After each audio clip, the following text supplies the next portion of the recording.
ये आपकी थी मेन क्लास, फिर है पेरेंट क्लास, फिर है चाइल्ड क्लास जो कि पी क्लास को एक्सटेंड कर रही है। यहाँ पर फंक्शन जो मैं लिख रही थी वो था, ये होगा इनसाइड चाइल्ड क्लास, राइट। अब अगर मैं मेन क्लास से इसको कॉल करूँगी तो मैं कैसे कॉल करूँगी? दोनों के अंदर सेम फंक्शन है, सेम आर्ग्यूमेंट्स हैं, कुछ भी डिफरेंट नहीं है। तो होगा क्या, ऑब्जेक्ट जब बनेगा, मैं किसका ऑब्जेक्ट बनाऊंगी? यहाँ पे पेरेंट क्लास का ऑब्जेक्ट बनाऊंगी या चाइल्ड क्लास का ऑब्जेक्ट बनाऊंगी? चलिए दोनों का बारी बारी बना के देखते हैं कि डिफरेंस क्या है। चाइल्ड क्लास का ऑब्जेक्ट बनाया C O B J equals to new C class, right. अब मैं सी ओबीजे के थ्रू इन दोनों फंक्शंस में तो यहाँ पर ओवरराइडिंग हो ही नहीं रही। एक का नाम मैंने रखा हुआ पी एफ टी एन, दूसरे का मैंने रख दिया सी एफ टी एन। दोनों का नेम सेम होना चाहिए, तो दोनों को मैं कर देती हूँ P C F T N, ठीक है। ये तो बेसिक मिस्टेक्स हैं, ये भी आप लोग नहीं कैच करें। तो यहाँ पर इस ऑब्जेक्ट के रेफरेंस के साथ मैं कॉल कर रही हूँ P C F T N, right. ये फंक्शन है। अब जब मैं इसको कॉल करूँगी तो क्या होगा?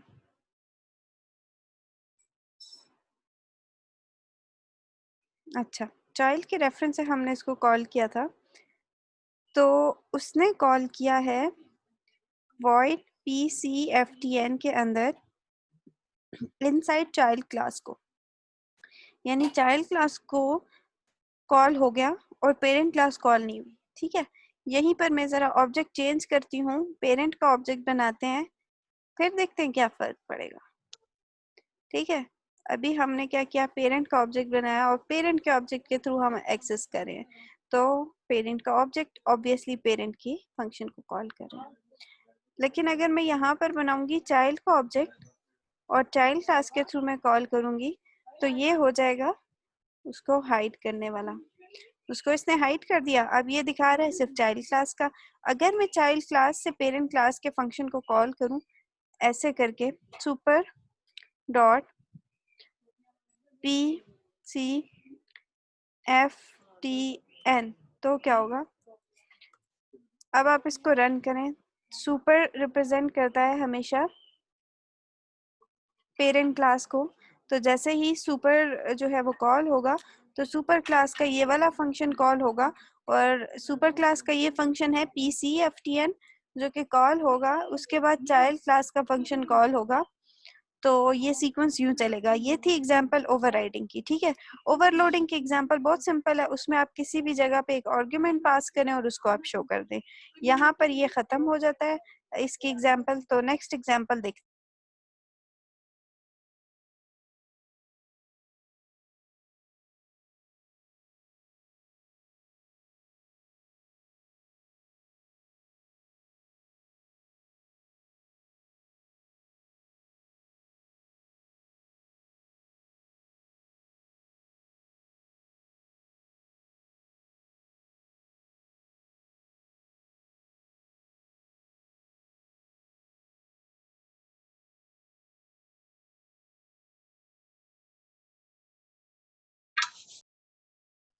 अच्छा, तो एग्जाम्पल जो डिस्कस की है ये हो गई एग्जाम्पल ओवरराइडिंग की। ओवरराइडिंग के टॉपिक में सिंपल यही था जो हमने डिस्कस कर लिया है। ओवरलोडिंग है जो आप पहले से पढ़ चुके हैं। अब यहीं पर इस एग्जाम्पल में कुछ पिछले टॉपिक्स भी इम्प्लीमेंट करके देखते हैं, ठीक है। यहाँ पर मैं कुछ एक्सेस कर रही हूँ, इस क्लास के अंदर मैं कोई वेरिएबल डिक्लेयर करती हूँ पेरेंट क्लास के अंदर, ठीक है। उस वेरिएबल का नाम है इंट आई, राइट। साथ इनिशियलाइज भी करते हैं, इंट आई इक्वल्स टू 4। यहाँ पर मैं इसको डिक्लेयर करती हूँ इंट आई इक्वल्स टू 6, ठीक है। स्टैंडर्ड वैल्यू पास की है। अब मैं इसको एक्सेस कर रही हूँ ऑब्जेक्ट के through C O B J dot C O B J dot I, ठीक है। इसको मैं वैसे अगर स्टोर कर दूं किसी और वेरिएबल के अंदर यहाँ पर मैं कोई वेरिएबल डिक्लेयर करूं, इंट z, और इसको मैं कर दूं z इक्वल्स टू cobj.i, और फिर मैं सिस्टम डॉट आउट के अंदर प्रिंट कर दूं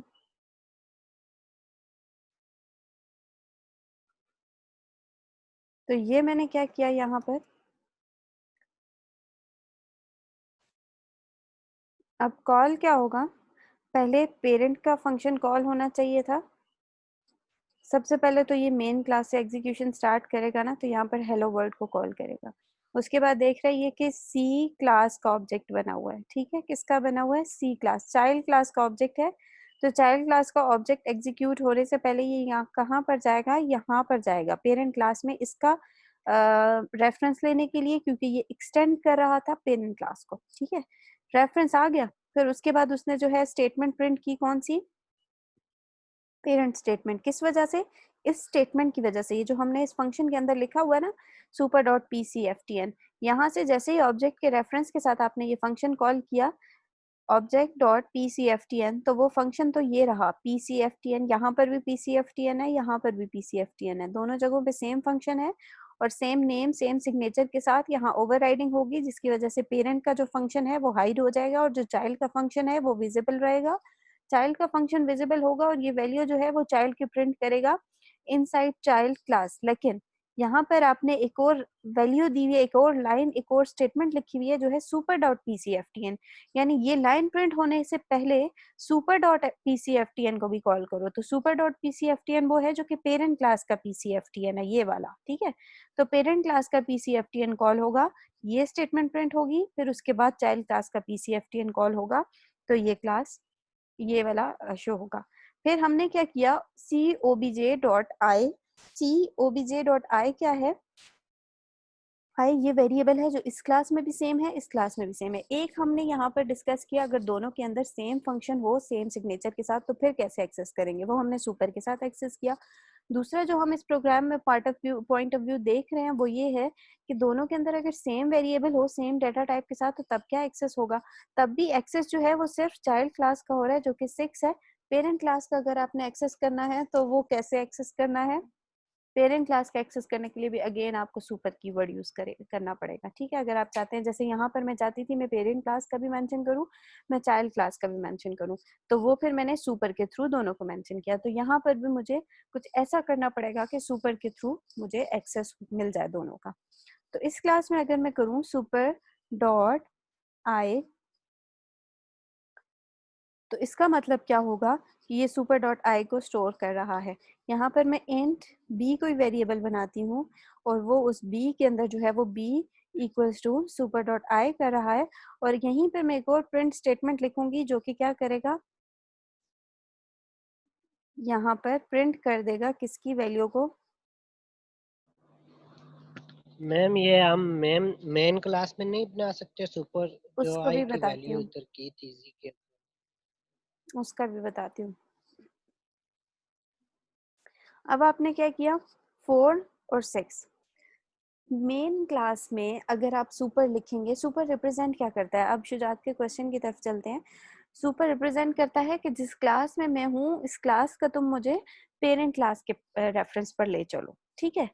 तो अगर मैं मेन में लिख के देखूंगी तो देखते हैं रन करके कि क्या होगा, लेकिन लॉजिकली सुपर का मतलब क्या है कि जिस क्लास में मैं इस वक्त अवेलेबल हूँ उस क्लास का पेरेंट कौन है। लाइक सुपर मैंने दोनों दफा कहाँ पर लिखा, यहीं पर लिखा ना, चाइल्ड क्लास के अंदर लिखा, ठीक है। दोनों दफा मैंने सुपर को कहाँ पर लिखा, यहाँ इस चाइल्ड क्लास के अंदर लिखा। तो इसका लॉजिकली मतलब ये है कि जो मेरा पेरेंट है मुझे उसकी तरफ ले चलो। लेकिन इसके बावजूद अगर आप यहाँ पर लिखते हैं वॉइड मेन के अंदर, तो हमें ऑब्जेक्ट के रेफरेंस के साथ फिर एक्सेस करना पड़ेगा, फिर आप इसको एक्सेस कर सकते हो, वो काम भी करके देखते हैं। लेकिन उससे पहले मेरा आप लोगों को पर ये टास्क है, क्योंकि ये जो एग्जाम्पल अभी हमने इम्प्लीमेंट की है ऑलमोस्ट हमारी 4 टॉपिक्स को कवर करी है। कौन कौन से टॉपिक्स को कवर करी है, सबसे पहले तो जो आज स्टडी किया हमने ओवर उसको डिस्कस करा। फिर इससे पिछला हमने एक टॉपिक पढ़ा था जिसमें हम डिस्कस कर रहे थे कि जो सुपर वेरिएबल है वो हाइड कर देता है चाइल्ड क्लास के रेफरेंस वेरिएबल को, यानी अगर दोनों में सेम वेरिएबल हो तो फिर ये उसके रेफरेंस को भी हाइड कर देता है, ठीक है। तो ये दो चीजें हो गई। फिर तीसरा हमने एक सुपर का यूज पढ़ा था, जिसके अंदर हमने ये डिस्कस किया था कि सुपर पेरेंट क्लास के रेफरेंस को एक्सेस करने के लिए यूज होता है। तो ये तकरीबन 3-4 टॉपिक्स को इस वक्त कवर कर रहा है। हो सकता है कोई फोर्थ टॉपिक भी हो जिसको मैं अभी यहाँ पर भूल रही हूँ, जैसे ओवरलोडिंग। ओवरलोडिंग इस वक्त यहाँ पर एप्लीकेबल नहीं है, लेकिन हमने कंपेयर करके बता दिया। तो अभी आप लोग चूंकि बैठे हुए, आप लोग एक सिंपल सा काम ये करें, इस वक्त टास्क आपका ये है कि आप एक ऐसा प्रोग्राम बनाएंगे, ठीक है। ये तो मैंने एक बहुत सिंपल एक ही क्लास थी। एक ऐसा आप प्रोग्राम बनाए अभी बैठे बैठे कि वो टाइप्स ऑफ इनहेरिटेंस को भी इम्प्लीमेंट करेगा। यानी उसमें कम से कम 3 से 4 क्लासेस होंगी, तभी आपकी सारी इनहेरिटेंस की टाइप्स को इम्प्लीमेंट आप कर सकोगे, ठीक है। एक काम तो ये होगा। फिर दूसरा काम आपने क्या करना है कि उसी के अंदर जो आपने इनहेरिटेंस वाली एग्जांपल ली होगी, उसी के अंदर आपने ओवर राइडिंग, ओवरलोडिंग और सुपर का यूज यानी वेरिएबल का भी यूज इम्प्लीमेंट करना है। अब इस वक्त आप लोगों में से कितने स्टूडेंट्स ऐसे हैं जिनके पास कंपाइलर की एक्सेस है, लाइक वो चाहे मोबाइल या चाहे लैपटॉप पे कंपाइलर पे प्रैक्टिस कर सकते हैं? सईद अब्बास ने हैंड रेज किया हुआ है। सईद अब्बास का कोई क्वेश्चन है?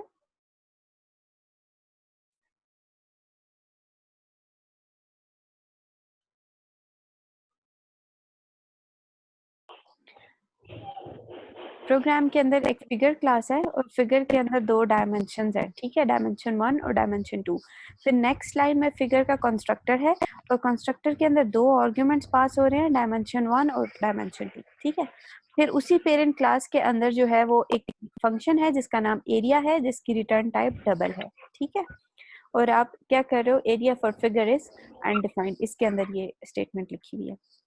फिर उस फिगर से आगे डिफरेंट क्लासेस एक्सटेंड हो रही हैं। एक है रेक्टेंगल क्लास जो एक्सटेंड हो रही है और दूसरी है ट्रायंगल क्लास जो कि एक्सटेंड हो रही है। जो रेक्टेंगल एक्सटेंड हो रही है उसमें रेक्टेंगल का कंस्ट्रक्टर है, चूंकि रेक्टेंगल की 2 डायमेंशंस होती हैं सिर्फ लेंथ और विड्थ, तो वो ए और बी है और वो ही पास हुए हुए, और यहाँ से उसने सुपर कंस्ट्रक्टर को कॉल किया। सुपर मींस पेरेंट क्लास के कंस्ट्रक्टर को कॉल किया, ठीक है।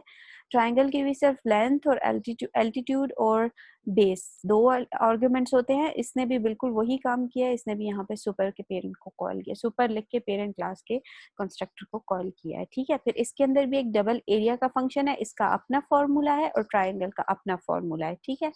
फिर यहाँ पर देखें, अगर आप फंक्शन जो है वो हर जगह पर सेम है, ठीक है, तीनों क्लासेस के अंदर, पेरेंट के अंदर, चाइल्ड रेक्टेंगल के अंदर और चाइल्ड ट्रायंगल के अंदर। फंक्शन का नेम और सिग्नेचर ठीक है, इसका मतलब है ओवरराइडिंग होगी यहाँ पर।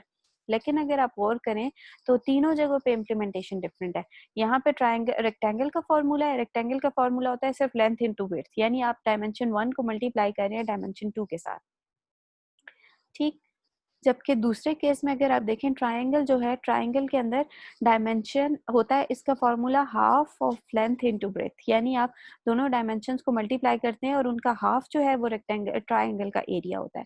तो बिल्कुल उसी तरह रिटर्न क्या हो रहा है, dimension 1 into dimension 2 divided by 2, यानी length into breadth divided by 2। Find areas के अंदर अगर आप देखें तो फाइंड एरियाज के अंदर तीनों जो शेप्स हैं उनको आपने मेंशन किया है। फर्स्ट जो है फिगर, उसके अंदर 2 आर्गुमेंट्स आपने पास किए हैं कंस्ट्रक्टर में, फिर रेक्टेंगल के 2 कंस्ट्रक्टर आर्गुमेंट्स पास किए हैं, फिर ट्रायंगल के 2 कंस्ट्रक्टर आर्गुमेंट्स पास किए हैं। लेकिन जब आपने रन किया है तो आपने किस तरह से रन किया है, हर एक क्लास का आपने क्या किया हुआ है, फिगर क्लास के साथ एक ऑब्जेक्ट बनाया है, जो कि ऑब्जेक्ट का नेम क्या है, फिगर REF, ठीक। अब फिगर REF क्या कर रही है, डॉट एरिया को एक्सेस कर रही है, राइट। ये फिगर REF डॉट एरिया है, फिर फिगर REF डॉट एरिया है, फिगर REF डॉट एरिया है। लेकिन आपने देखना है हर दफा फिगर रेफरेंस के अंदर अलग से रेफरेंस एक स्टोर हुआ हुआ है, और वो कौन सा रेफरेंस है, F वाला जो है वो फिगर को रिप्रेजेंट करता है, जो R वाला है वो रेक्टेंगल को रिप्रेजेंट करता है, और जो T वाला है वो ट्रायंगल को रिप्रेजेंट करता है, ठीक है। तो यानी जब आपने R स्टोर किया है तो वो किसको रिप्रेजेंट करेगा, R जो आपने स्टोर किया है वो फिगर को रिप्रेजेंट कर रहा है, T जो है वो R जो है रेक्टेंगल को रिप्रेजेंट कर रहा है, T ट्रायंगल को, और F जो है वो फिगर को रिप्रेजेंट कर रहा है। यानी हर दफा जब आप आर्गुमेंट पास कर रहे हो तो उस आर्गुमेंट के अकॉर्डिंगली किसी भी शेप का एरिया कैलकुलेट हो रहा है, ठीक है। अब हर दफा आपने उसी रेफरेंस ऑब्जेक्ट के साथ एरिया को कॉल किया है, यानी figure F dot area, figure F dot area, figure F dot area. लेकिन यहाँ पर आप देखें कि हर दफा उसके अंदर एक डिफरेंट जो है वो स्टोर हुआ है रेफरेंस। ठीक, जैसे यहाँ पर फिगर एफ, यहाँ पर रेक्टेंगल का रेफरेंस है, यहाँ पर ट्राइंगल का रेफरेंस है और यहाँ पर फिगर का रेफरेंस है। अब इन तीनों के लिए डिफरेंट रेफरेंसेस यूज हुए हैं और उन उस तीनों के लिए जो है वो आपने उन तीनों के रेफरेंस को स्टोर किया। अब देखा जाए तो हर जगह पर यहाँ पर जो ट्राइंगल के अंदर डिफाइन था फॉर्मूला और जो रेक्टेंगल के अंदर डिफाइन था वो तो डिफरेंट था। लेकिन अगर बेस क्लास में आप ये फंक्शन ना लिखें तो मेरे ख्याल से उसकी ज़रूरत नहीं थी। लाइक यहाँ पर बेस क्लास फिगर है ना, इस पे यहाँ पर इसकी इम्प्लीमेंटेशन लिखने की ज़रूरत नहीं थी, चूंकि फिगर का कोई ख़ास बताया गया नहीं है कि कौन से टाइप की फिगर है, तो हमें उसके लिए उसका कोई ख़ास एरिया भी जो है वो फार्मूला नहीं होना चाहिए। ठीक है, तो ये टॉपिक जो है ये रिप्रेजेंट कर रहा है एब्स्ट्रैक्ट क्लासेस को और ये उसकी बेस थी। अब चूंकि मीटिंग का टाइम खत्म होने वाला है, 7 मिनट सिर्फ रहते हैं, तो ये हम कल के ही जो नेक्स्ट क्लास होगी उसी में डिस्कस करेंगे। फिलहाल इस मीटिंग को एंड करते हैं। आपको जो टास्क मिला हुआ है वो टास्क आप कंप्लीट करें और फिर आप मुझे भेज दें ग्रुप में। ठीक है, मैं आपको उसको वहीं पे देख के रिस्पॉन्ड करूंगी। राइट।